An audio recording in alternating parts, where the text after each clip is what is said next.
Okay, so the first simple question, I'm just going to ask you to introduce yourself and talk about the work, or the problems that you've been solving using AI, and the kind of use cases and stuff like that. So please, Paul, go ahead. So good morning, my name is Paul Davies. I'm with Boeing. I'm in Boeing Research and Technology, which is our kind of central R&D organization. We build a lot of technologies for both commercial and defense manufacturing and use cases at Boeing. Based in California, in Huntington Beach, we have a lab there. It's an augmented reality lab, and we've been building a platform for deployment in our own factories called BARC, which is the Boeing Augmented Reality Kit. And I'm going to give a talk on that this afternoon.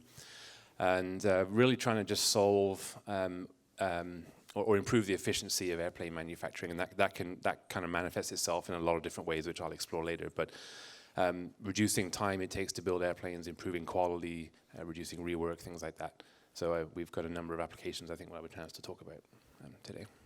Perfect. And I should have mentioned that actually Paul's the president of the area as well, so I'm very lucky to have a world-renowned expert help me. So thank you, Paul. Thanks. Gary. Thank you, Mark. Morning, everyone. My name's Gary Smith. I'm head of IMS and Asset Information. Essentially, I manage 7 different teams for Cymru, Welsh Water. So we're the not-for-profit water and sewage undertaking in Wales in the UK. We have 3.1 million customers.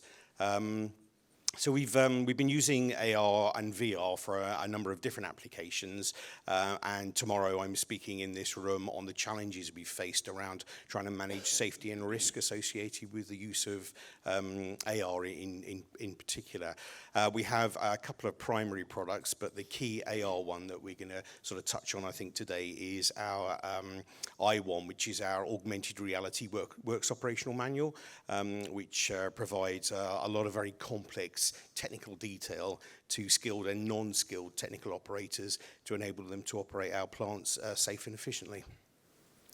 So just a quick question, and Gary and Welsh Water are also a member of the area. How many kind of people have got using the system at the moment, Gary, to give us an idea of scale? We've got about 1,000 operational staff. We've got about 3,500 operational colleagues, and we've got about 1,000 operational staff who've got access to the individual I1s. We've had some challenges recently in terms of a change of platform, which I think we might touch on later. So we're just trying to overcome some of those challenges at the moment. Perfect, thank you. Rawand. So, hi everyone, I'm Rawand. I work for Centrica. For those who don't know, Centrica owns British Gas in the UK, so we are probably the largest energy provider in the UK, Ireland, and we also have direct energy in America. So we do smart connected homes, we do upstream, downstream, we do quite a lot actually. And we also have an obligation to install smart meters in the UK. We've installed about 6 million of them already. We have 26 million customers around the world. And 30,000 employees, out of those, 12,000 of them are field-based engineers. And I've been designing and delivering solutions for those 12,000 in the last 10 years at Centrica. Started as a solution architect, but in the last 3 years, Centrica going through this digital transformation, we found there was a need to look at new innovative technologies. So we started quite big with AI, and I think the next is XR technologies. So we've done, in the last 3 years, quite a lot. I mean, there isn't an R in the virtuality continuum that we haven't touched. The only thing we haven't done is assisted reality. I just need to see a compelling case. If you have one, please reach out to me. In terms of use cases, I'll be giving a talk today at 5, but rather than giving everything away, but we've absolutely looked at field service because that's my area, and we have 12,000 of them. So from guided maintenance, remote assist, immersive learning. We've also looked at marketing campaigns, so we used web AI using the 8-volt platform. We're probably, after Spider-Man, the largest in the world. So that's all in this year. And we are quite keen to look at anything we do for our sales journeys. And yeah, that's quite a lot. Okay, So, yeah, yep. no, absolutely. And just kind of going back through this, perhaps it'd be nice to talk a little bit about the type of tools and solutions that you're using as well, just to keep the focus on the use cases. So what kind of products, if you could talk a little bit about that Perhaps I'll start in the middle with Gary. Gary, talk a little bit about the sort of hardware and software In bit. terms of hardware, Hardware and so we touch on hardware at the moment then. So we started off with Android-based tools. So we've tried a number of different wearables. At the moment, we are focusing on the RealWear HMT1, both in its standard format and the intrinsically safe version for use in our explosive atmospheres areas. A number of ruggedized tablets as well.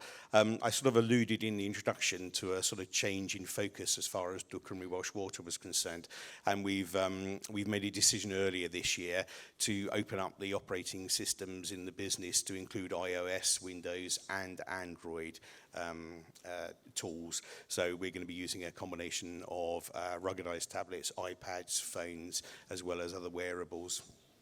I have to be honest with you, that's caused us some problems. It came as a bit of a surprise decision to move down the iOS route, but completely understand the reason for that in terms of operational security.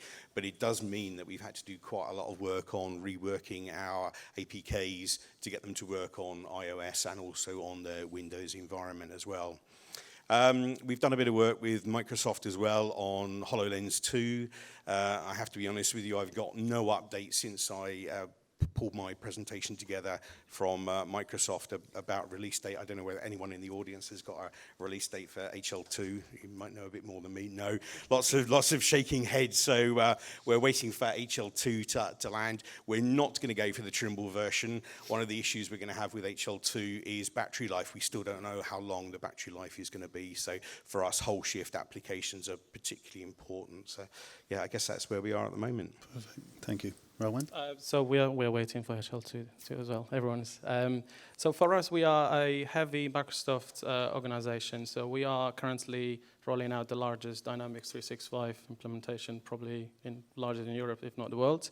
So for that, we need to be looking at things that can easily be integratable with the Microsoft stack. Saying that, our field workforce guys have Android phones. So the focus now is mobile AR because they already have them. And this is something we'll touch on later in my talk where you need to go via the MVP approach because they already have the devices. Let them use some of the web AR capabilities. And we're also looking at Microsoft HoloLens 1. We've got a trial and the results I'll be sharing at 5 o'clock. So that's that. And the main platforms are all of the Microsoft stack. And in addition to that, we're looking at other providers. And as long as it's integratable with Microsoft, I think we'll get the approval. Okay. But yeah. And so perhaps we can cover that on some of the challenges in terms of interoperability and things like that. So Paul. Yeah, so we started probably 7 years plus ago on Windows tablets before there were really any feasible head-mounted displays in existence. So back then we were using like Vicon systems and phase space and other 3D tracking motion capture systems basically to get the pose of the tablet. And that led to like a very accurate solution, but really expensive and not very scalable because you can't install these tracking systems, in large areas and throughout the factory. So we are heavily Windows-based though. So tablets have always been Windows 7 or Windows 10 focused for us. We haven't really looked too much iOS or Android. A little bit on Android for smartphones, but we only have a couple of prototype apps for those. But today we're pretty much focused on the HoloLens, and Bark has been designed to run mostly on the HoloLens. Our Boeing we have quite a number of HoloLens 1s around. In fact, probably every major site of ours has lots of them. And excuse me. And we're obviously getting a good number of HoloLens 2s at some point as well. And on the software side, everything in Bark is built in Unity, and so we deploy our Unity apps to the HoloLens. Then we have maybe I can get into this later, we have an updater where we can kind of maintain the version of the apps on the HoloLens remotely and everything like that. So yeah, we're pretty much in the HoloLens camp, I think, for hardware. And you just mentioned who's building the software? Is it? The Bark software, yeah. Or that would be my team. Yeah, we have a team of about 10 people now between the US and Korea. And it's built from the ground up by ourselves. Yeah, no, thank you, because that was quite an interesting part, that you've got your own development team working on this. Before we go on to the next set of questions, I'm just going to come back to you when you talked about assisted reality and you haven't seen any good use cases. Yes. Now, I think, having been in this role for a while, I've seen quite a few good use cases with a system. Can you just talk a little bit about your kind of thought processes and why you said that? You put me on a spot now. I am, sorry. Well, I've seen quite a lot of demos. I think that's my own personal view, because I am the only person in the organization who looks at this technology. So if I don't like something, it doesn't come in. Cool. So I have that power at the moment. I don't know how long it lasts. So I've seen quite a lot. And I think it's mainly from user experience point of view. Okay. So I don't see, I mean, it gives you the hands-free, fine. But I think for our organization and me working with the field workforce, for the last 10 years, I just don't think it will work for us. It may very well work for someone else. And this is something I wanted to touch on. So you get all these white papers, all these ROIs done by these consultancies. A lot of the time, that doesn't get kind of accepted out of the box. You need to do your own test, because something that may work for Boeing may not necessarily work for us. Agreed. So this is something that we're doing ourselves by taking samples and speaking to multiple vendors until we find what actually works for us. And we have multiple business units. Something that will work for the commercial guys may not work for residentials. And also to touch on one more thing is, it's not just the internal customers. We need to also look at our millions of customers. So we're looking at providing some sort of remote assistance, guide, sales, etc. with them. So we need to look at web-based solutions.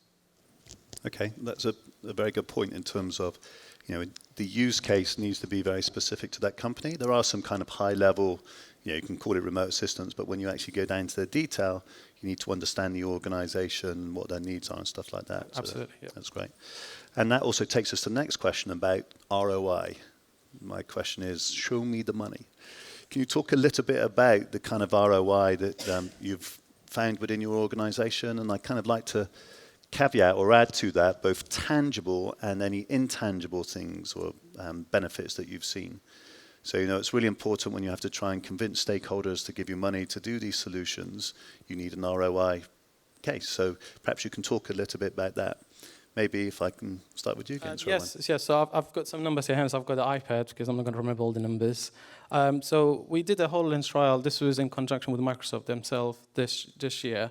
And for this, we only looked at a small engineering team. These are the guys who go out and install large combined heating and power. They're quite big, 3 by 5 meters big kind of heating units. So we noticed 21% reduction in the time they would have taken otherwise. Yeah. This is with HoloLens 1, by the way. And more importantly, 66% reduction in errors. And we are quite tough on safety measures. And what we noticed, it wasn't just the newly qualified guys, even for the senior ones, due to bad habits, or sometimes you just think you know it, you skip steps, or you do them in the wrong order. It actually helped them to adhere to the strict compliance rules. Mm-hmm. And that's a big, big win for us. And these are the tangible ones, but there are a lot of intangible ones. For example, we tested the immersive product visualization with our sales team. They immediately said, we love it. And we said, well, we need to measure it, which we have some data for. It's still being finalized. But they said, just having a cool kit like this will give us the edge. So that might actually help you win that tender, just so that the client or the potential client think you're an innovative company. And it's petty to say, but it does work. Mm-hmm. And in our web AR marketing campaign, for a utility, I mean, who goes to a utility website unless you have a problem? So we're not an exciting website, but with the web AR game that we created, the visits rose up by 130%. That was the highest ever for that microsite. Okay. And it actually created a halo effect that during the period, which ran for 4 weeks, the run up to Easter holiday, our other products sales doubled.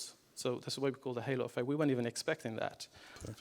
So yeah, all in all, we've created a couple of virtual reality experiences within the workplace for kind of immersive communication and showing the strategy of the company in an immersive way. But in addition to that, it just creates some fun, some fun factor, because we have a bunch of developers, testers who are just stressed. Time to time, they can go.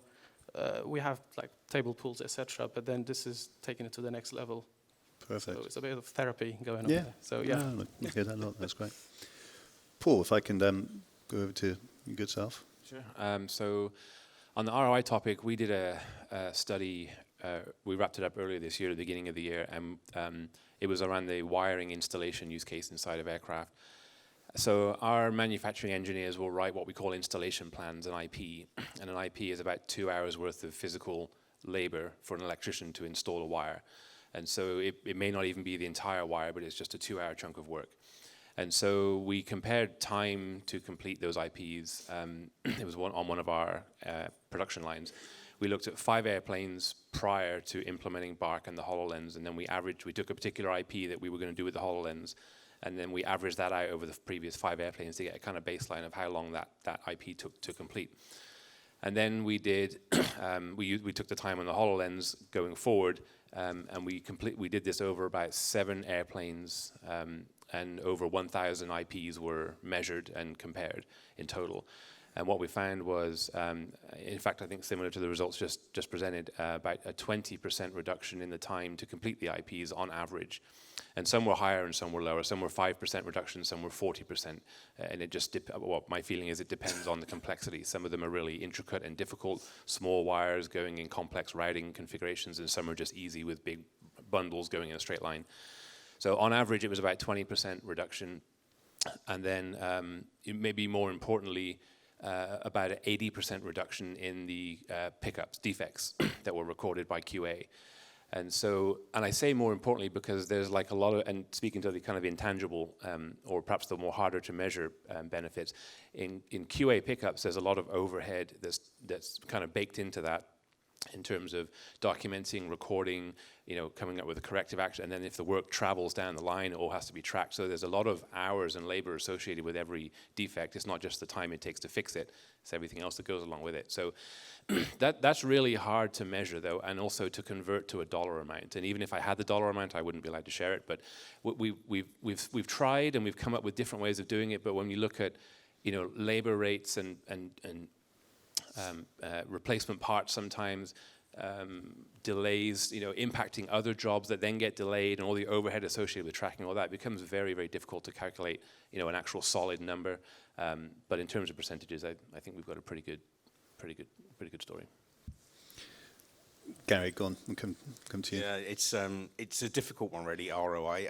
I can share with you our ROI on our virtual reality work. So currently, Welsh Water, we invest about £1.4 million a day back into our assets. So it's a fairly substantial investment portfolio.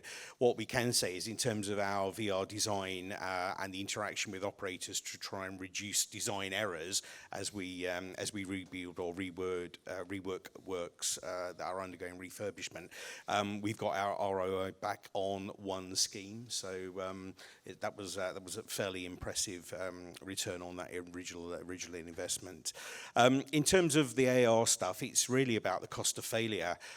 Slightly different working environment to Paul in terms of Boeing. A lot of our operational areas are underground, they're dark, they're damp. People are making critical decisions under tremendous pressure. So if you can imagine trying to work in a damp, cramped working environment where you've got to operate a sequence of valves in a particular numeric sequence. Some of them are clockwise, some of them are anti-clockwise, some of them are 90-degree levers one way or the other. So a cost of failure in that area could result in catastrophic failure of the plant or shutdown of water services to customers, which is something that obviously we would want to avoid at all costs. So our AR suite there gives operators that information at a particular point in time to enable them to make that right decision. So it's very difficult to actually come up with numbers in terms of a financial benefit to AR in that environment, but it does drive down the reducing our error count and minimize the impact on internal and external customers.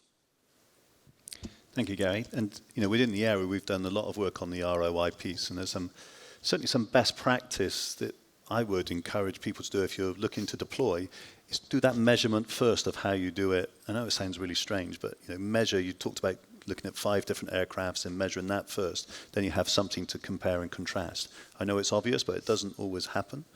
I think the other thing is that we've created an ROI calculator, but started off with a particular use case, and we're now looking at all these different use cases and building onto it.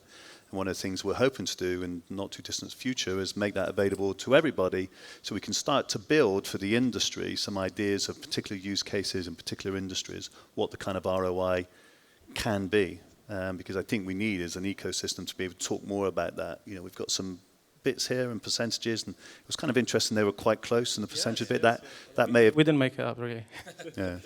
So, I think there's lots of work we need to do on that thought leadership and clearly identifying the ROI.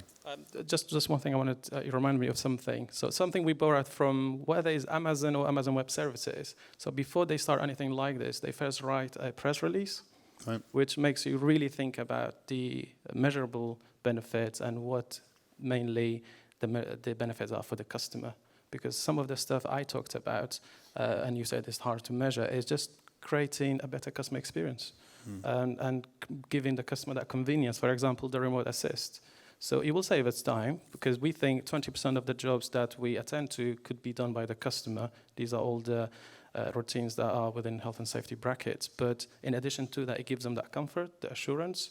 Those are things that you just can't measure. But then as a result, your NPS goes up. So that's the ROI at the end of the game. So it's all about the customer. Indeed, yeah, as things should be. Go on, Paul. Yeah, just one follow-on thought too about the interesting intangible parts that are really hard to measure. I think we've been struggling with this a lot recently. Some of the feedback we've gotten from mechanics who we've given in HoloLens, and they said use this tool. Some of them say, well, I already know how to do these jobs, so I don't need to use this tool. And currently we don't force. It's not forced upon them. It's a choice whether they use it or not. The thing that we've been going through our minds is no company really wants to. If you're talking manufacturing, wants a production system that is based on tribal knowledge and people remembering the job. Because if the job changes or there's a design change or something else, it's going to cause more defects. And so there's a lot of benefits baked in that are almost impossible to measure in terms of having people follow work instructions that are presented to them every time they do a job, even though they may know the job.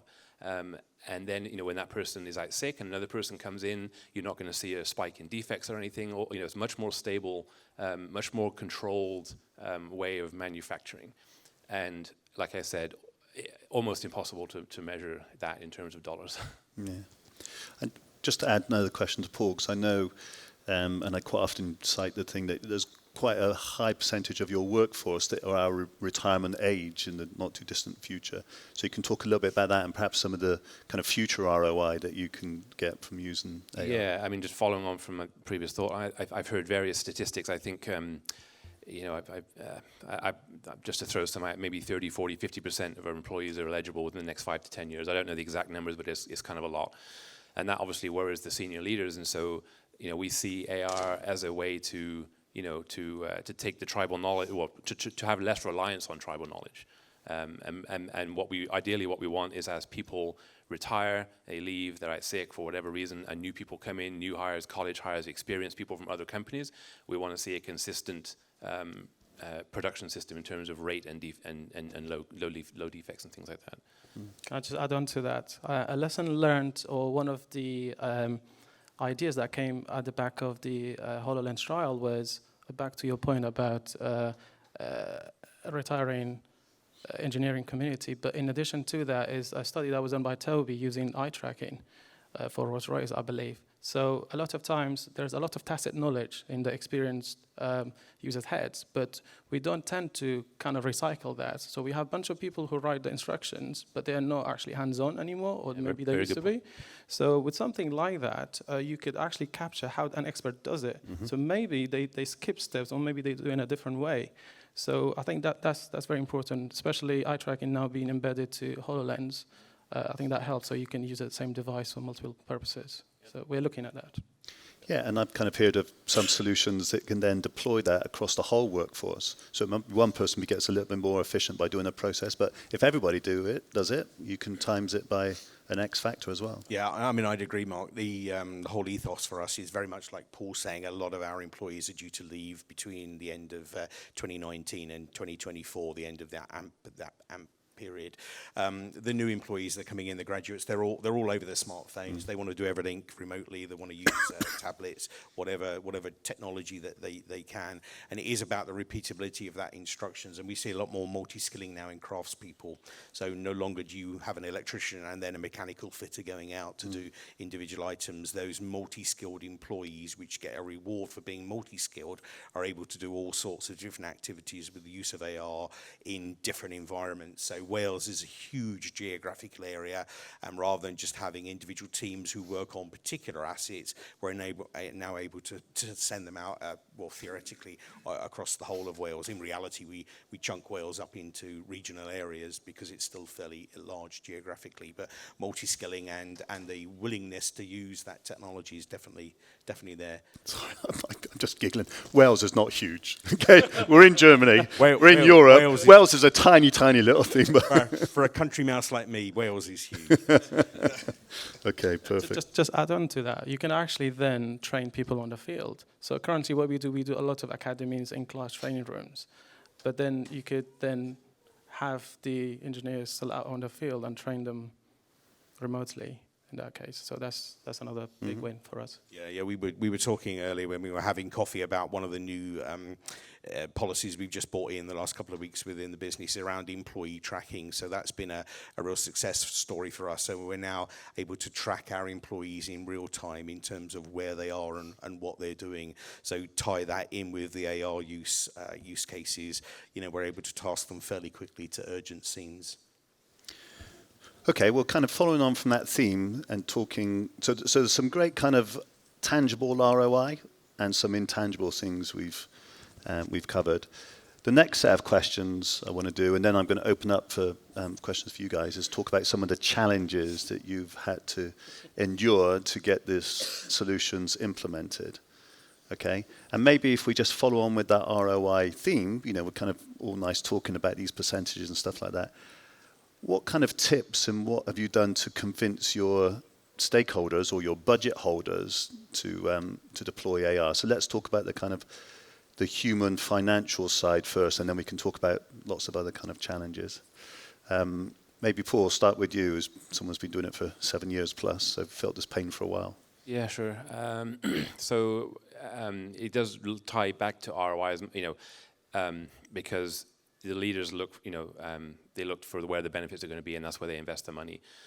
So, things like our study, the one that I mentioned in the factory, prior to that we had done other studies in universities, and we actually have published a paper with Iowa State University. It looks at what the benefits could be, and that was actually pretty instrumental to us in kicking off actually BARC. So that study was done in 2014, I think, with ISU, and we used the results of there to stand up the team and get the funding, the investment, internal funding from Boeing Research to build BARC, because we convinced, the data showed that there would be significant impacts, across the whole production system, and so that's how we were able to convince folks. There's an ongoing need, though, to keep people convinced, because if it's not the new shiny toy, executives kind of forget, and so we have to keep up with that, and we have to keep showing new use cases and new deployments, and we have to finish what we start. There's a big tendency, I think, for to do a pilot and then forget about it, and we really focus. We call it focus and finish, to get it done and into production and get it self-sustained.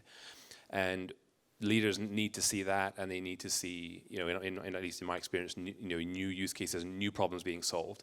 I spoke a lot about wiring. That's a big issue for us, but there are lots of others that we can solve. So I'm not sure, at some point either today or later in my talk, I'll have a chance to talk about some of those other use cases we're now working on as well. So. And I know that you've had the honor of speaking to kind of your CTO and CEO of Boeing. Any kind of tips that you can do in terms of trying to... Yeah, put the HoloLens on their head. We call it the hollow smile the first time somebody wears it. Actually, and I'll be with our CTO in Korea. He's going to be there, and we're going to have another chance to show him the updates. But yeah, I think Mark's alluding to our CEO came to see our product, Dennis Muhlenberg, and so he wore the device, went out onto the airplane. We explained to him how it works and what it's doing, and his words were, "This is going to just change the way we build airplanes." And so that's kind of our team motto now. We're changing the way we build airplanes. Nice. Gary. So that's interesting. How long does that phase last, though, Paul? Because that's one of the challenges I've got at the moment. Yeah, it depends how high the executive is. Yeah, okay. So I think we probably had it easy. I mean, our CEO challenged us to show some innovation in terms of the way that we were currently doing the work that we were doing, and hence the investment came. And it was really a sort of, let's try something, see if it works. Well, if it works, we'll carry on with it. If it doesn't, we'll park it and move on to something else. So we had a bit of a free rein. One of the challenges we've got at the moment is trying to establish more investment, more funding for future work. We can't do more funding for the same sort of thing. So more AR type work. We've got to be a bit cute about how we try and find different use cases, because remote assistance and guided assistance in terms of AR for critical decision making, we've sort of done that. And I guess one of the challenges I'm having at the moment is trying to come up with more or different industrial use cases to try and expand the use of the technology. So that's one of the issues I've got. Two other challenges then, very briefly. So the decision to swap platforms, so trying to create APKs for dropping onto Android devices and Android phones, so that multiple users can actually use those, and then trying to modify those for use on iOS and Windows has been a bit of a challenge. We think we've probably got a technical solution for that now. The proof will be in the pudding, because in January we'll be launching those new devices with the new AR apps on them. So I'll let you know how that one goes. And finally, security. That's a big issue for us. We're moving into a framework around ISO 27001. So we're trying to share critical asset information. We're using the cloud to try and deliver that into devices. So our information security teams were initially very nervous around some of the information that we were pushing out via the cloud. We've had very good engagement with them. They've been very positive, and we've managed to overcome some of those barriers. But I think that's certainly going to be a live area for us over the next year. Cool. We'll come back with some other questions, but yeah. So for us, because we're going through a major transformation, and innovation is at the heart of it. So we're lucky that we are at the very top of the board, being supported to do creative, innovative stuff, but you still have to get sponsorship within those many divisions. Like I said, it's different. In Centrica, we have probably 5 different business units, and they all have their own workforce. Right. So creating a competition helps.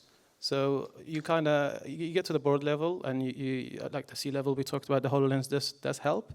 And we create a virtual reality, especially for that, where we essentially had samples of the many use cases of using XR within one experience. So the VR itself became the tool to sell the products. Right.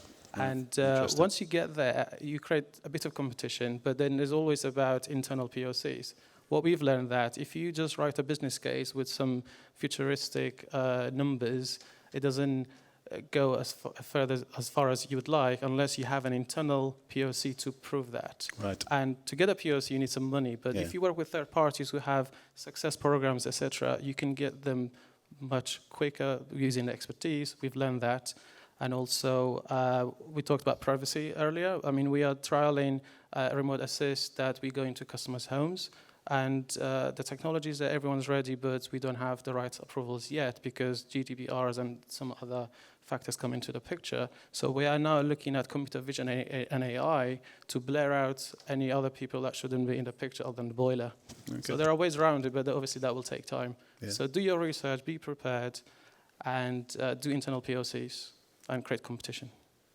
Perfect. Well, I'm going to come back on some of the other bits, but I'm sure there's, and I know there are some providers of AR technologies out there. So I'm going to ask you a tough question here, but what could they do to make sure they can either work with you or engage, your management team to kind of sell AR to a certain extent? I know it's a tough question, but Go on, Paul. I mean, I can just say a few things. So I think from my experience talking to the supplier, the segment, that we don't want to put anything in your cloud. And that seems to be a lot, and we also don't want to recreate our existing data, whether it be work instructions or models. A lot of the solutions that I see involve, we have a workflow builder, and you can come in and you can author your steps inside of our environment, and then we're going to store it in our cloud and we'll give it back to you. And that's been a long-standing issue in my mind. We want to own, we want to control all of our data inside of our own firewall, along with all the other usual, security and other considerations. But that's been a consistent one in my mind. Cool. Gary? I guess we're the opposite, really. So we've been using workflows, but we've been hosting them in the cloud, hence our IT security dilemma. I don't know, Mark, sometimes I have to be honest with you, I think it's difficult to get engagement with hardware suppliers and software suppliers. Sometimes it strikes me that people are not that interested in working with businesses. I'm sure that's just an issue from me. Just Wales, right? Just in Wales, yeah. It's such a big place in Wales. It's sometimes a challenge. So I You guess could be inundated after this. Well, I'm fine. I'd much rather be inundated than scrabbling around trying to work with one or two suppliers that we've currently got at the moment. I think the more we open up what we're trying to do in a sort of non-competitive way, because we're not a technology company. We're trying to use technology to solve problems that we have in the business to improve the service for customers. So I'm much rather open that up and try and get the best in class so that we can deliver what we need to do. And it's a very good point. Within the area we have enterprises that are deploying AI, and obviously a whole bunch of providers of it. But, enterprises want solutions. They don't want little pieces of solutions. And I see this a lot. So, I got a hardware solution. Well, actually, no, I need to solve a problem. That could be hardware, software, security, all these kind of other things. So, I think we've got we need to mature the ecosystem so we're solving real kind of problems for you guys. Did I ask you the question about it? No, go. You go for it then. I'm preparing. I think one thing we've learned that we've worked with startups and providers who are more mature in the field. For a large organization like ours, we need to work with someone who's enterprise ready, and that covers quite a lot. The main point, not main point. One of the main points is to have a penetration testing report, because as soon as we've done the POC and we need to roll this out, that's the first question you're going to be asked. The other challenge we've had is we've worked with providers that are not based in the UK. They don't understand the jurisdictions and the country or your company well. Sometimes they haven't done the research, and that doesn't help. Secondly, if you have success programs that some of the providers do, that definitely helps. So they provide end-to-end support from creative to maintenance, training, the rest of it, because this is a new technology, and you can't be expected to have 3D modelers and AR author creators within an organization. So it needs to be like a turnkey success program that really works, and just try and be scientific about it as well, rather than just ROI-based, the classic way. Okay, I think that helps as well. I'm just going to say one last thing before I'm going to offer some questions, and we're going to come back to the last question. The one thing we've done in the area, we talk about these barriers to adoption. So we've created a number of different committees, they're kind of monthly meetings where we all basically talk about and create a set of deliverables focused on some of these barriers to adoption. So we have a security committee. Where we've done a whole bunch of kind of work on. We've actually got some security reports talking about what the latest best practice is. We have a safety committee, which is actually chaired by Boeing, not Paul himself, but some of the other members. So not something we've mentioned, safety. I know it's probably relevant in all your organizations, but making sure that safety is thought about from an AR perspective. Human factors, so the whole UX and UI, we see that. I still think there's a lot of solutions being designed more with the kind of PC and phone in mind and not really taking this 3D bit. So Qualcomm is kind of chairing that group, and some really interesting conversations going on there. And another one, which we kind of have mentioned, but it's having a set of requirements. To start a project, quite often, one of the things you have to do is a set of requirements so you can do an RFP or an RFI or stuff like that. So we've been working hard as a the area to try and create these requirements. So anyone can then pick them off. They can adapt them, of course, and add to them, but at least they've got something as a baseline. Yeah, it's an absolute baseline. So that's a couple of things. And the other committee, well, a couple other committees, we have a marketing one, which is about promoting the ecosystem, but the research one, I know Paul, as part of his kind of leadership, has been a big advocate of this and helped drive a lot, but basically giving the members an opportunity to propose research projects. So we've done stuff, I mentioned security, we've done stuff on human factors and safety, we've done the ROI calculator, we've done a deep dive into the barriers to adoption in manufacturing, which is actually done by a university here in Munich, and I spoke to a lot of German kind of organizations. We've done a bit on the whole IoT, AI and AR and how that fits together at kind of a management level, and we're just kicking off a piece on web AR. You know, is it a thing? When is it going to be ready? Is it ready? And stuff like that. So, we're kind of keen to help the members understand what's available and stuff like that. And I think, is it still true? Is it after a year or two we release the results to anybody? To anybody, yeah. So. Yeah, absolutely. Yeah. Hence the ROI calculator we made available to everybody soon. Okay, I'm going to open up. I've got one kind of other theme of questions, but I'd love to see if anybody's got some questions of these people, these gentlemen here. Yeah, I think we've got a microphone. Just as you're running around there, it wasn't planned that we're going to have a bunch of Brits on the panel. Okay, that was not planned. Paul, nobody's asked about Brexit either, Mark. So we've done quite well there. Maybe he's going to. We got things thrown at us. Sorry. I've got a question about Brexit. I'll give you that €5 later. Yeah. I've got a question for Paul. You talked a bit about the wiring use case and the work that you're doing there with Microsoft HoloLens. I know that in the past, or maybe still, you're doing work with assisted reality on the same use case. Can you talk a little bit about the difference that you're seeing in productivity between the two devices? And also talk a little bit about how the upfront investment that's needed to achieve those benefits differ between the two. Sure. Paul, just before we start, sorry, can you just say your name and company as well? Yeah, I'm Bender at KTR. I work with Accenture. Fantastic. Okay, great, thanks. Great question. So we've released some videos and papers on the other use case, which is assisted reality using Google Glass. I think that might be the one you're pointing to. And that was done in Mesa, Arizona. So although they're both touching on wiring, they're very different use cases. The assisted reality one was all about putting pins into connectors. And so on a Google Glass, they see a 2D visual representation of the back of the connector, and then for every wire number they pick up, they can speak the wire number, and it will highlight which pin, where on the connector that pin needs to go in. And the wiring use case I was referencing with the HoloLens is about taking wire bundles and harnesses and installing them into the airplane. So very different, but kind of they're all part of the same chain of production. I'm not so familiar with the results of the Google Glass one. It was somewhere similar, though. I think it was 20-30% time savings that they had noticed. And if I can give you my card later. We've released the actual study that shows all the results, so I can get that to you.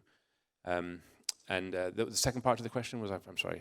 Well, like for both the use cases, you need content as well, right? So I can imagine that if you're visualizing 2D content on a heads-up display, the upfront investment is lower than when you're creating a similar experience where you're placing wire harness in a more immersive. Yes, thank you for the reminder. So yeah, exactly. So on the 2D case, on the assisted reality, we worked with Upskill, and we use their Skylight product. And yes, it's a technically easier solution to implement. All of that data is stored in systems inside Boeing called eWires and iHAS, and so it's a matter of translating where that is and bring it into Skylight to show the user. On the 3D HoloLens case, it was a much bigger effort because we've got 3D data stored in a number of systems. Most of it comes from CATIA, but we also have systems that store notes and installation flags and other pieces. The structure of the aircraft, it comes from a different source. So our IT department built a tool we call 3DPI, and it basically integrates all of that into one lightweight piece of geometry for that section of the airplane. And that was really like a very hard piece to solve of BARC, is getting the data into it. And so that took about 2 years for them to build 3DPI, and then we built BARC on top of that just to read that lightweight geometry and display it. Just one other thing briefly, aligning it is also a very difficult thing, because for assisted reality, of course, you don't need to align anything. We want to get those models precisely placed inside the aircraft so that when he's following what he sees, he's putting the wire in the right place. So we've spent a lot of time and effort on ways to perform alignment. How do you do that? Can you talk a little bit Quickly, we use a handheld tool, and we pick 3 points in the airplane. That's a kind of the main way. In my talk at 1 o'clock, I'm going to go into some of the other ways we do it as well. So, yeah. So maybe then what I'm hearing from you is that you're using different forms of AR throughout your factory for different types of use cases, and it depends a bit which type of device you select, depending on if you need to have spatial content, yes or no. Yep, exactly. Okay, thanks. Cool. Hi, I'm Deb. I work at JP Morgan. I'm a software developer, so this may not be extremely relevant, but how do you find with the changing of the pace in technology, it's so fast, so getting the new SDK takes well, in my example, it takes 2 months. So how do you deal with that? Well, I don't know. Yeah, things are moving. Some of the technology is moving fairly quickly.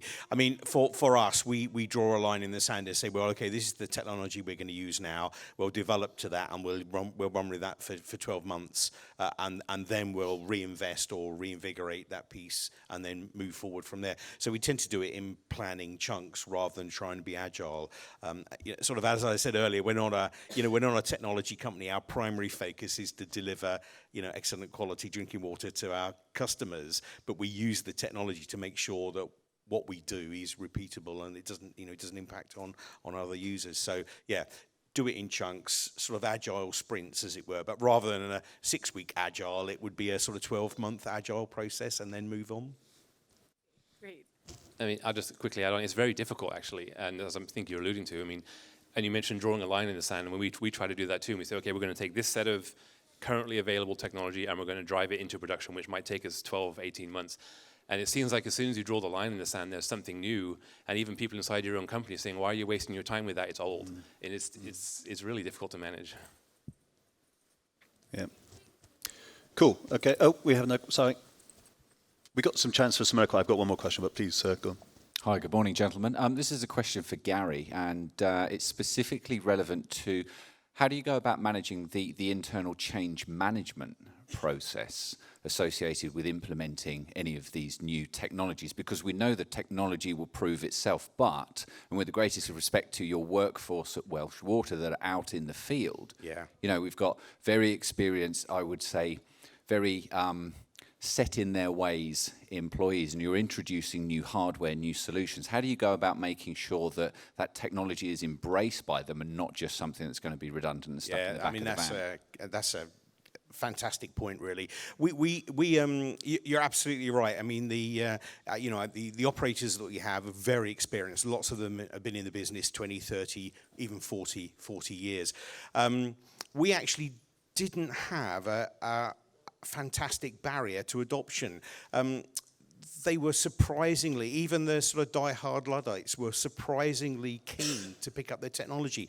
I think the use of mobile phones has really helped. But specifically what we did is we got a cross sort of boundary user group together, all sorts of different ages, different experiences, and we actively involved them from the first stage of inception in delivering the product. And we went through a number of iterative stages so that we took their feedback, and rather than just listen to their feedback and make no changes, we actually changed the product and the design and the outputs based on their feedback. And they almost became our evangelistic operators. And we've almost become a bit of a victim of our own success. So we're clamoring for more and more uses of the technology out in the operational environment, and we're having to sort of throttle those back a bit. So early engagement with a wide range of workforce and the trade unions, of course, has been our method of success. Can I just add on to that? This is something we learned, especially in the marketing campaign that we did. The definition of tech savvy has changed radically. Something that someone with older gadget used to be called a tech savvy 10 years ago is no longer true. My mum is 70 and she has Vibers and all these social medias, and she can use a tablet. So that's has radically changed. So I think that's very important too. I'd just come back to you. I'd like to add to that point.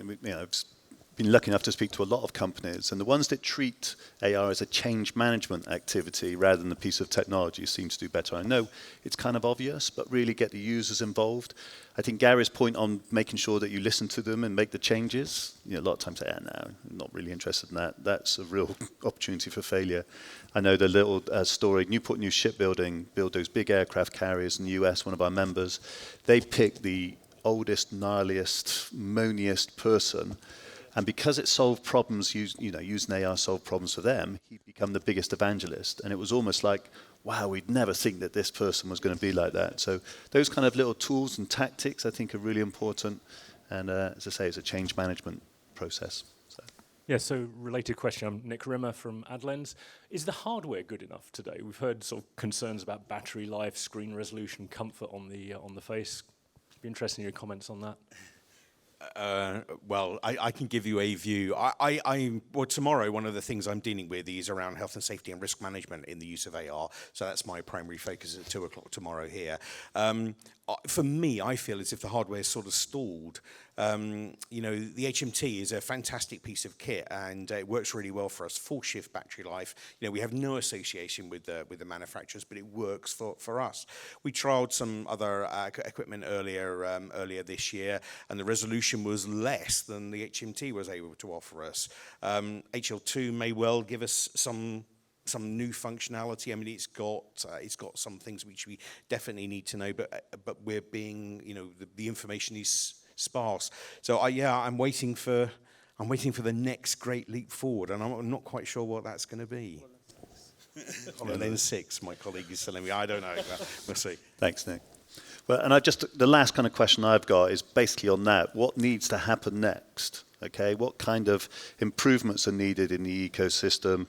Anything from, and I'll just throw a bit out there because we're running a little bit out of time, but the development of standards, interoperability, more or better wearables, greater understanding of the benefits and things like that. So with 5 minutes left, do you want to pick one or maybe two of your magic ball wishes for the future? Yeah, I can say a few. So, I mean, I'll avoid the easy ones and maybe pick one that's really specific to us, and that's like data authority. Getting like true, we call it product definition data, true engineering to a mobile device like a HoloLens. So currently we can't do that. We can translate CAD into lightweight geometry, and you can view it and it looks good. But in terms of is it the actual airplane design, well, no, it's not, because it's an approximation that's been made lightweight. So we are going through a long process right now of accreditation, proving every label, every piece of geometry of the engineering design is accurately represented, good enough to a user on the HoloLens so that they don't ever misinterpret something. So it's a bit of a niche answer, I think, but it's going to become a bigger and bigger problem unless we can really solve it and get engineering authority onto the mobile device. Okay, thank you. That was niche. I guess for me, Mark, it's more about sharing a best practice. So it was interesting, we were talking earlier at coffee around GDPR and information security, ISO 27001. So I can't be alone in feeling the pain around those issues in trying to implement an AR and VR solution, particularly AR and remote assist out there in where you're involving members of the public. So better use of existing technical forums, use of the area which we're obviously members of, to try and share our expertise and feel the pain collectively. So collectively we can come up with workable solutions. Thank you. So the hardware is a challenging one. I think you guys covered it. And for us, it's just working with partners that are enterprise ready. I've mentioned that before, because we're not expected to build the technology. We want to use that technology. So we expect the partners to have done that work for us. So come prepared. And from challenges we have internally to get innovation through, although we are very much agile delivery organization now, but to get approvals around the privacy I mentioned earlier, it still took time. So we are working with our change teams to create a fast track so we get higher priority access to people who sign things off, InfoSec, privacy, etc. Because otherwise, if you go by the book, it will take a lot longer. By then, the technology is out of date. So Yeah. And just a quick, is that across all technology platforms? That's not specific to AI? It's across all, but because this is newer, there is less trust, so they ask more questions, whereas we've done the AI, so we know we are mature, we know kind of questions we need to be asking, but this is a new wave. Interesting. So, yeah. Perfect. Well, gentlemen, thank you very much indeed for those insights. I certainly really enjoyed it. I hope you, the audience, found that useful as well. You've all got a talk later today or tomorrow, haven't you? So, please come along and get into that a little bit more detail. Thank you very much for your questions. And just a quick clap, and I think we'll move on to the next speaker. Thank you.